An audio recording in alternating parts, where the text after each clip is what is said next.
बिस्मिल्लाहिर्रहमानिर्रहीम। Students integration का lecture number 13 start करते हैं। स्टूडेंट्स कल से आपने स्टार्ट की थी integration of the questions involving partial fractions.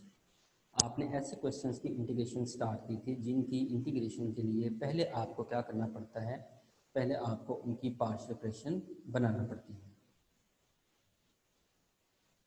तो 14 तक जो क्वेश्चंस थे ना, वो बेटे कल हमने डिस्कस किए थे, जिसमें आपने पार्शियल फ्रैक्शन का जो रूल नंबर 1 है उसको यूज़ किया था और रूल नंबर 2 को भी यूज़ किया था।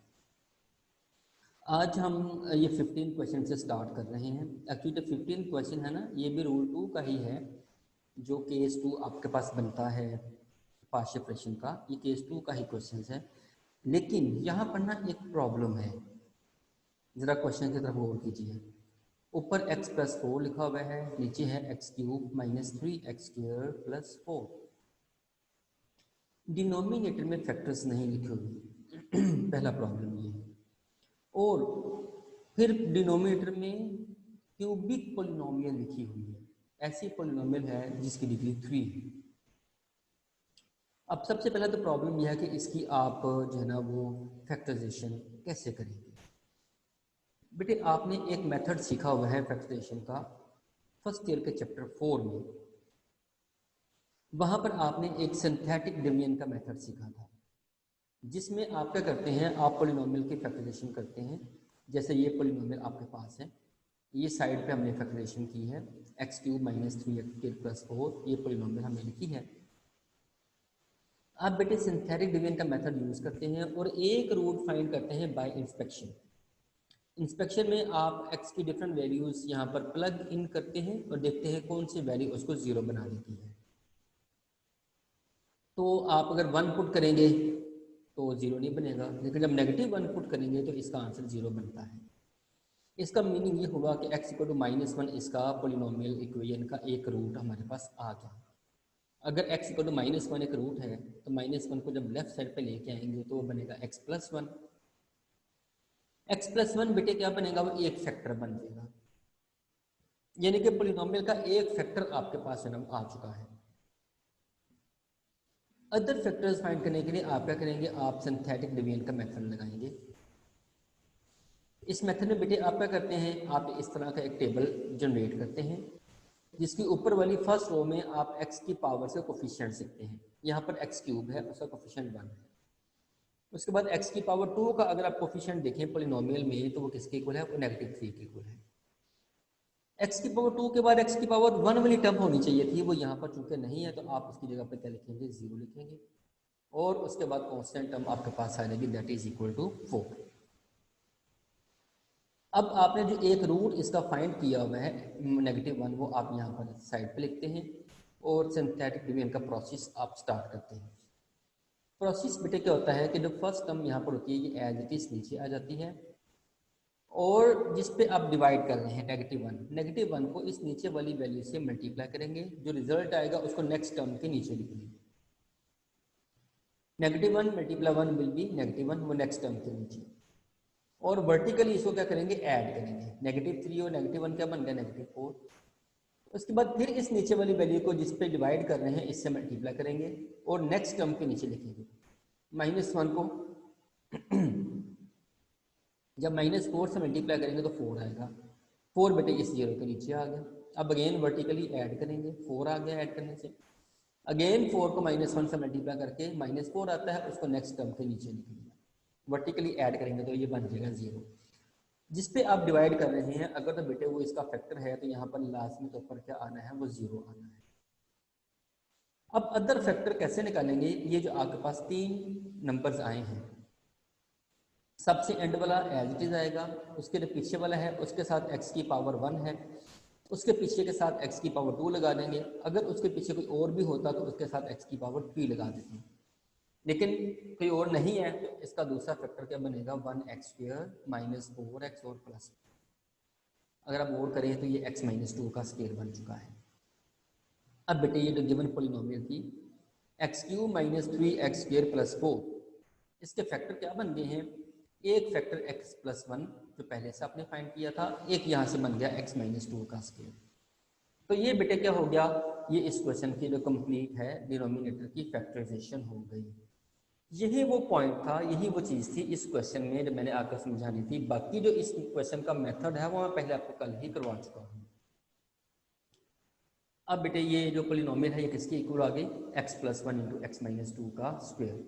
यानी कि जो गिवन इंटीग्रैंड था ये वाला, अगर इसमें नीचे वाली पोलिनोमियल की जगह पर आप इसके फैक्टर लिख देते हैं तो ये एक्चुअली इंटीग्रैंड बन चुका है, x plus 4 over x minus 1 into x minus 2 का स्क्वायर।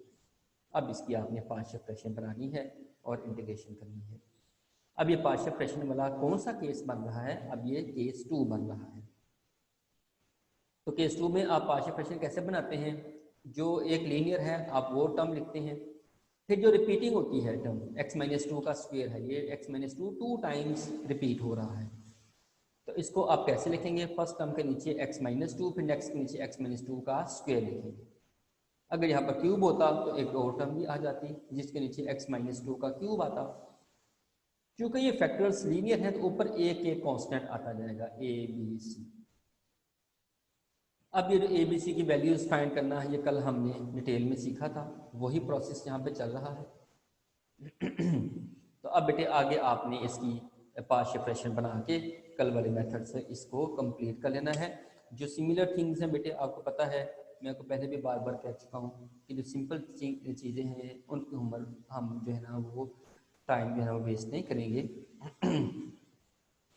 जहाँ पर सिमिलर चीज़ें आ जाएंगी वो आप खुद सॉल्व किया करेंगे, क्योंकि मैं आपको कल ये करवा चुका हूँ, आप इसको कंप्लीट कीजिए, ठीक है। तो हम नेक्स्ट क्वेश्चन की तरफ चलते हैं। इसके बाद बेटे मैंने आपकी प्रैक्टिस के लिए जो नेक्स्ट क्वेश्चन सेलेक्ट किया है that is question number 17। Question बेटे आपके पास है x cube plus 22 x square plus 14 x minus 17, नीचे आपके पास है एक्स माइनस 3 और एक्स प्लस 2 का क्यूब। ऑलरेडी फैक्टर्स बने हुए हैं नीचे, अब ये हमारे लिए आसानी है। लेकिन एक चीज़ आपने चेक कर लेनी है कि ये फ्रैक्शन प्रॉपर है कि इम्प्रॉपर है। ऊपर x की हाईएस्ट पावर क्या आ रही है, वो 3 आ रही है। नीचे अगर आप इस क्यूब को एक्सपेंड करेंगे तो यहाँ पर भी x की हाईएस्ट पावर क्या आएगी, 3 आएगी। लेकिन वो पावर 3 जब पहले वाले फैक्टर में x जो लिखा हुआ है इसके साथ मल्टीप्लाई होगी तो डिनोमिनेटर में हाईएस्ट पावर कितनी बनेगी, वो 4 बनेगी। इसका मतलब ये हुआ ऊपर x की हाईएस्ट पावर 3 है, डिनोमिनेटर में x की हाईएस्ट पावर 4 है। इट मीन्स कि ये फ्रैक्शन प्रॉपर फ्रैक्शन है।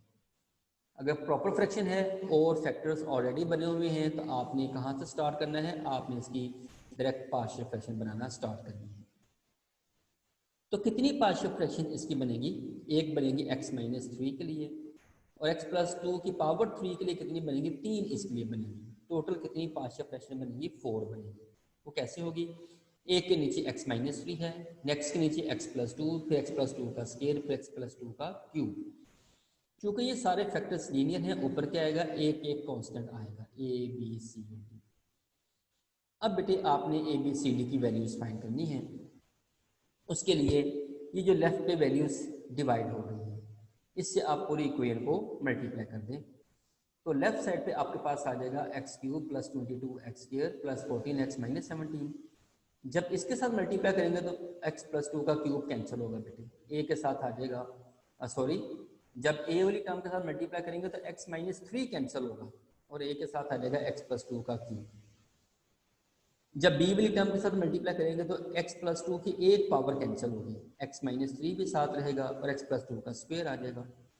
जब c वाली टर्म के साथ इस वैल्यू को मल्टीप्लाई करेंगे तो x प्लस 2 का पावर 2 यानी कि स्क्वायर कैंसिल हो जाएगा, x प्लस 2 की 1 पावर और साथ में x माइनस 3, ये दो फैक्टर यहाँ पर बाकी बचेंगे। जब b के साथ मल्टीप्लाई करेंगे तो x प्लस 2 का क्यूब कैंसिल होगा और यहाँ पर क्या आ जाएगा, x माइनस 3 आ जाएगा। अब बेटे ये जो प्रोसेस आपने स्टार्ट किया है वो किसके लिए स्टार्ट किया है, ए बी सी डी की वैल्यूज फाइंड करने के लिए। तो अब कैसे करते हैं लीनियर वाले केस में, आप जो a के नीचे लिखा होता है x माइनस 3 इसको आप 0 के इक्वल रखते हैं तो x की जो वैल्यू आती है उसको आप इस इक्वेशन नंबर 2 में पुट कर देते हैं। 3 को बेटे पुट करें लेफ्ट हैंड साइड पे यहाँ पे भी 3 पुट करेंगे तो 3 का क्यूब कितना होगा 27। यहाँ पर 3 पुट करेंगे, 3 का स्क्वायर कितना होगा 9, 9 को 22 से मल्टीप्लाई कर देंगे।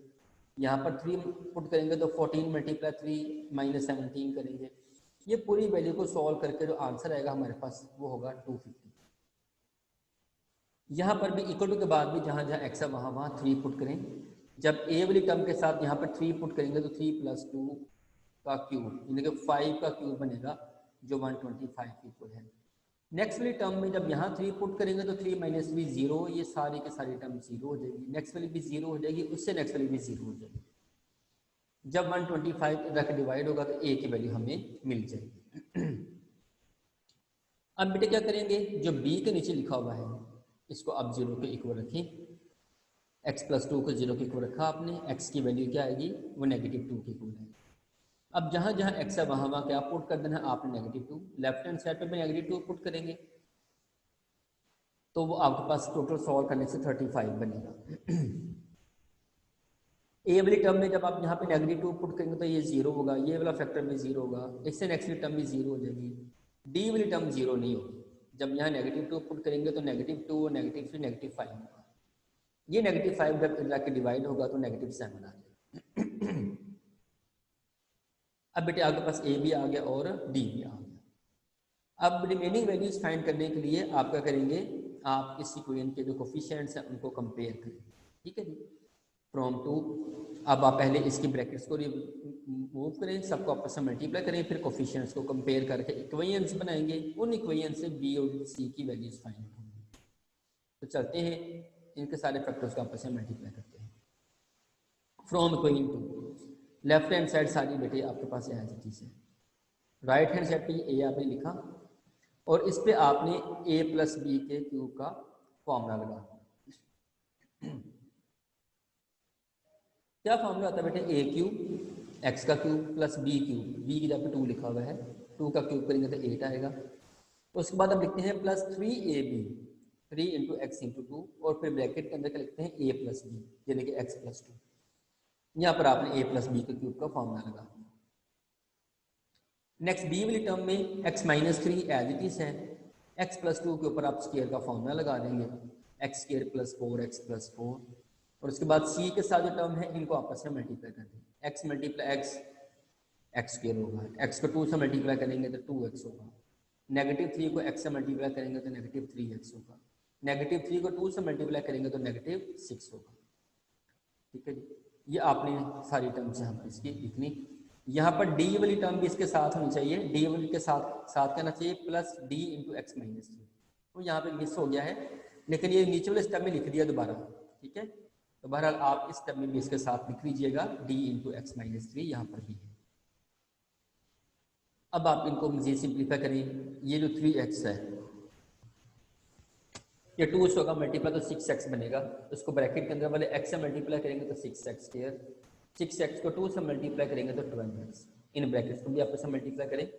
x को x² से मल्टीप्लाई करेंगे तो x³, x को अगर 4x से मल्टीप्लाई करेंगे तो 4x², x को 4 से मल्टीप्लाई करेंगे तो 4x। इसी तरह से -3 को बारी बारी इन सब टर्म से मल्टीप्लाई कर दें। -3 को x² से मल्टीप्लाई करेंगे तो -3x², -3 को अगर आप 4x से मल्टीप्लाई करेंगे तो -12x, -3 को अगर आप 4 से मल्टीप्लाई करेंगे तो -12 आ जाएगा। और c के साथ क्या आ रहा है x² -3 और +2 ये -x आ जाएगा और -6। और आगे d वाली टर्म जो ऊपर वाले स्टेप में मिस हो गई थी वो हमने यहाँ पर लिख दी है +d × x - 3। अब नेक्स्ट चाहे आप ये ला स्टेप होता ना वो चाहे ना भी लिखे ना तो हमें पता चल जाता है कि किस किस पावर के कोफिशिएंट्स क्या क्या है। ठीक है, तो ये लास्ट वाला स्टेप जो यहाँ पर लिखा है ये लिखने की ज़रूरत नहीं होती, लेकिन बहरहाल अगर आप लिखना चाहते हैं तो इस a को इन सब के साथ अंदर मल्टीप्लाई कर दें, यहाँ पर b को सबसे मल्टीप्लाई कर दें, यहाँ पर c को सबसे मल्टीप्लाई कर दें, यहाँ पर d को सबसे मल्टीप्लाई कर दें। अब आप कंपेयरिंग कोफिशिएंट्स करेंगे। आप x³ और x² के कोफिशिएंट्स को कंपेयर कर लें, क्योंकि हमें सिर्फ 2 वैल्यूज चाहिए तो आप बस 2 इक्वेशंस बना लें। x³ का कोफिशिएंट लेफ्ट साइड पे 1 है, ये आपने 1 लिखा। राइट साइड पे इस टर्म में x³ है और एक इस टर्म में x³ है, तो x³ का कोफिशिएंट क्या बन गया a + b, यानी कि a + b किसके इक्वल आ गया वो 1 के इक्वल आ गया। अब ए आपके पास ऑलरेडी 2 आ चुका है, ए ऊपर देखिए ना, ये आप निकाल चुके हैं ए वैल्यू 2, वो इसमें पुट करेंगे तो आपके पास बी की वैल्यू आ जाएगी, that will be equal to -1। उसके बाद आप x की पावर 2 के कोफिशिएंट्स को कंपेयर करें।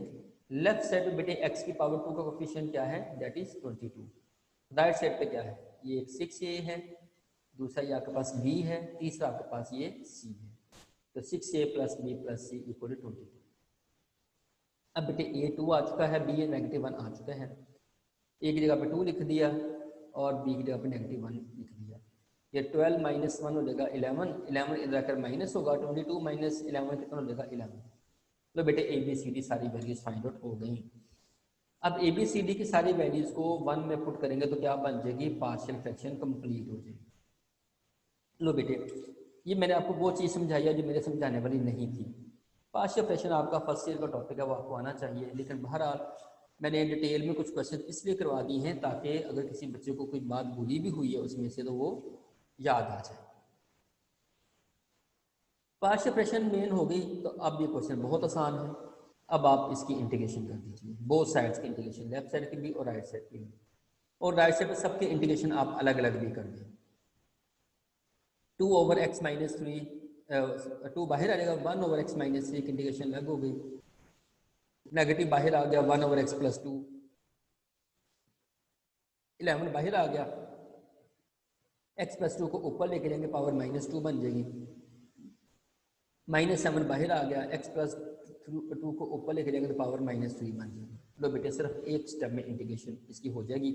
अब वो स्टेप आपने खुद करना है, मैं थोड़ा बता देता हूँ। 1 ओवर एक्स माइनस 3 की इंटीग्रेशन क्या होगी, log x माइनस 3, यहाँ पर फॉर्मूला लॉग वाला लग जाएगा।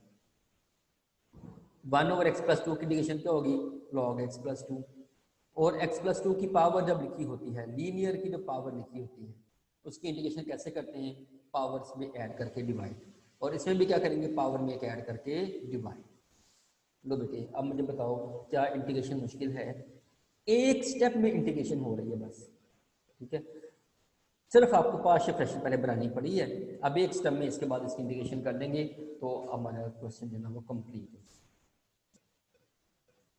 ठीक है। फर्दर क्वेश्चन प्रैक्टिस के लिए हम नेक्स्ट क्वेश्चन की तरफ चलते हैं। जी बेटे, नेक्स्ट हम प्रैक्टिस के लिए क्वेश्चन नंबर 18 करते हैं। क्वेश्चन नंबर 18 में बेटे कौन सा केस आएगा, जो पार्शियल फ्रैक्शन का थर्ड केस इसके अंदर आएगा। थर्ड केस में बेटे क्या होता है कि लीनियर के साथ साथ नीचे इररेड्यूसिबल क्वाड्रेटिक फैक्टर आता है। ऐसा क्वाड्रेटिक फैक्टर आ जाता है जिसके फर्दर आप फैक्टर्स नहीं बना सकते हैं। अगर तो यहाँ पर x² -1 लिखा होता तो आप उसके फैक्टर बना सकते थे, x -1 into x plus 1 factor बन जाते, लेकिन इसके फैक्टर नहीं बन रहे। तो अब एज इसकी पार्शियल फ्रैक्शन पहले बनाएंगे। कितनी पार्शियल फ्रैक्शन बनेंगी बेटे, एक इस लीनियर के लिए और एक इस क्वाड्रेटिक के लिए, a ओवर एक्स प्लस 1 और नेक्स्ट के नीचे क्या आएगा x² प्लस 1। और आपको मालूम है कि लीनियर के ऊपर तो एक कांस्टेंट लगाते हैं, लेकिन क्वाड्रेटिक के ऊपर क्या लिखते हैं, एक लीनियर एक्सप्रेशन लिखते हैं, bx प्लस c आपने लिख दिया। इस टाइप की इसकी पार्शियल फ्रैक्शंस होंगी। अब आपने a b c की वैल्यूज फाइंड आउट करनी है। बोथ साइड्स को x प्लस 1 इंटू एक्स² प्लस 1 से मल्टीप्लाई करवा दें, लेफ्ट पे आ जाएगा x माइनस 2, इधर जब आप मल्टीप्लाई करवाएंगे तो a के साथ आ जाएगा x² प्लस 1, और इस टर्म को जब मल्टीप्लाई कराएंगे तो x² प्लस 1 कैंसिल होगा और इसके साथ आ जाएगा x प्लस 1। अब जो a के नीचे लिखा हुआ है x प्लस 1, इसको 0 की को रखें, x की वैल्यू जो आएगी दैट विल बी -1। जहाँ जहाँ x है वहाँ वहाँ -1 पुट करते जाएं। ये सेकेंड वाली टर्म 0 हो जाएगी क्योंकि यहाँ पर -1 लगाएंगे तो -1 प्लस 1 0, यहाँ पर -1 लगा दीजिए, -1 का स्क्वायर क्या हो जाएगा, वो +1 हो जाएगा। तो ये आ जाएगा -1 का स्क्वायर, और यहाँ पर क्या होना चाहिए था, +1। ये यहाँ पर इक्वल लिखा हुआ है, लेकिन आपको पता है कि यहाँ पर क्या है, +1 है, आप इसको ठीक कर लेंगे। अब ये बेटे 2 बन जाएगा यहाँ पर, और इधर आपके पास क्या है आ रहा है, वो -3 आ रहा है। तो इस तरह से आपके पास a की वैल्यू किसकी इक्वल आ जाएगी, -3/2 की इक्वल आ जाएगी। अब बाकी वैल्यूज निकालने के लिए क्या करेंगे, कंपेयरिंग कोफिशिएंट्स करेंगे। उसके लिए आपने इक्वेशन 2 का यूज़ किया, a को उधर मल्टीप्लाई करा दिया, इन दोनों फैक्टर्स को भी मल्टीप्लाई करवा दिया, तो आपके पास ये वाली इक्वेशन बन गई। कंपेयरिंग कोफिशिएंट्स ऑफ x² और x की पावर 2 के कोफिशिएंट्स को कंपेयर करें। लेफ्ट साइड पे x की पावर 2 नहीं है, उसका कोफिशिएंट होगा 0। तो राइट साइड पे ए और बी है, तो इधर आ जाएगा ए और बी, यानी कि ए प्लस बी इक्वल टू 0। ए आपके पास फाइंड हो चुका है, ए की जगह पर आपने नेगेटिव 3/2 पुट किया, तो इस तरह से बी की वैल्यू आपके पास क्या आ गई, वो 3/2 आ गई। जब बेटे आप x की पावर 1 के कोफिशिएंट्स को कंपेयर करेंगे, इधर x की पावर 1 का कोफिशिएंट जो है वो 1 है, और इधर आपके पास क्या आ रहा है जी, ये एक b आ रहा है और ये c आ रहा है, तो b plus c equal to 1।